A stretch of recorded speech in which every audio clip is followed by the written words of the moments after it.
honorables députés, vénérables sénateurs, mes chers compatriotes, au moment où j'adresse ce message sur l'état de la nation, je note avec satisfaction que l'année 2020 nous a permis d'amorcer avec confiance la mise en œuvre de notre programme Une Côte d'Ivoire solidaire.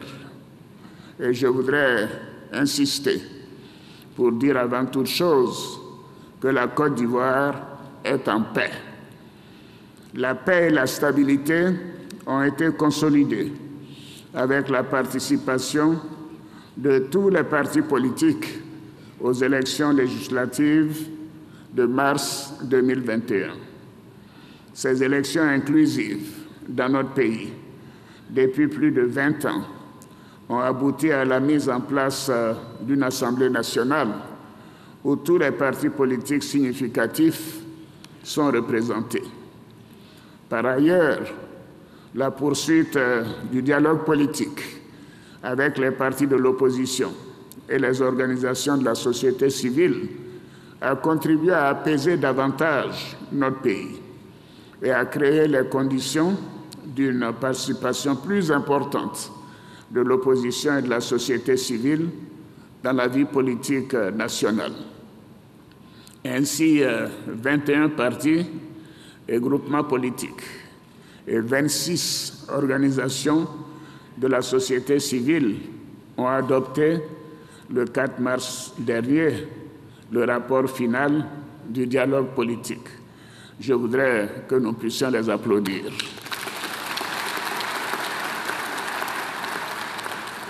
Et c'est pourquoi je voudrais féliciter tous les acteurs de ce processus pour l'engagement pris de se départir de la violence comme mode d'accession au pouvoir.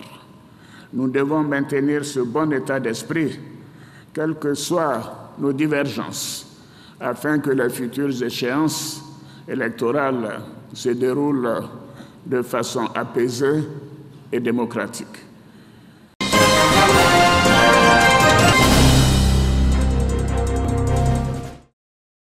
De 2011 à 2021, ce sont 4 500 km de routes et une trentaine de ponts qui ont été réalisés par le gouvernement pour un investissement d'environ 3 500 milliards de francs CFA.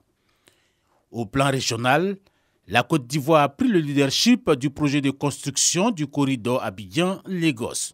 Autant d'éléments qui motivent les conducteurs ouest-africains, premiers bénéficiaires des infrastructures routières, à magnifier le président Alassane Ouattara, maître d'ouvrage de tous ces travaux. Chaque frontière nouée pour venir, on n'avait plus les routes. Et au moins de 5 ans, nous avons eu route. Nous avons eu tout en Côte d'Ivoire. Le gouvernement entend poursuivre sa dynamique d'investissement dans les infrastructures routières afin de répondre davantage aux défis d'une économie croissante et d'assurer le transport efficace des marchandises, y compris en termes de sécurité. Je voudrais citer la construction d'une grande station de paysage pour les véhicules poids lourds afin de préserver le réseau routier national. Je voudrais citer également la mise en œuvre du projet de renouvellement du parc automobile en faveur des transporteurs. Un programme national de développement routier 2016-2025 est en exécution. Ce plan vise à construire et à remettre en état les infrastructures routières, les ponts et les échangeurs dans tout le pays. Question d'offrir un accès aux populations rurales et d'améliorer les services de transport. Autre action, un fonds doté de 100 milliards de francs CFA a été créé.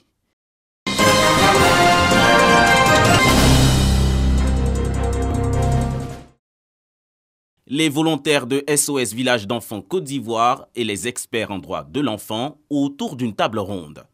Ils échangent sur leurs multiples interventions en faveur de la prise en charge des enfants.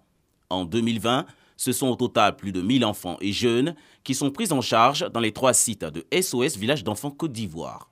Des initiatives issues des programmes de renforcement de famille, d'éducation et de santé. À l'issue de ces échanges, les acteurs clés de la protection de l'enfant plaident pour un renforcement du partenariat avec l'ONG. En acceptant aujourd'hui que tous ces acteurs se retrouvent autour de la même table pour réfléchir ensemble, partager les expériences avec le village SOS, cela permet de capitaliser ce qu'on appelle les bonnes pratiques issues des interventions des uns et des autres. Nous avons des sentiments donc d'espoir et de satisfaction par rapport à l'engagement des différents acteurs, aussi bien communautaires qu'institutionnels, comme je l'ai dit tantôt. Et nous souhaitons que ce partenariat se renforce davantage et que nous puissions mobiliser l'ensemble des acteurs ici en Côte d'Ivoire. Au vu des rapports d'études, SOS Village d'enfants Côte d'Ivoire interpelle les décideurs publics afin d'atteindre ses objectifs. L'objectif principal, c'est de faire le plaidoyer de sorte que nous puissions avoir des partenaires qui nous accompagnent dans l'employabilité des jeunes. Après 40 ans d'existence dans le pays, SOS Village d'enfants Côte d'Ivoire bénéficie d'un financement pour la mise en œuvre du projet Approche régionale de la protection des enfants et des jeunes, ARPEJ.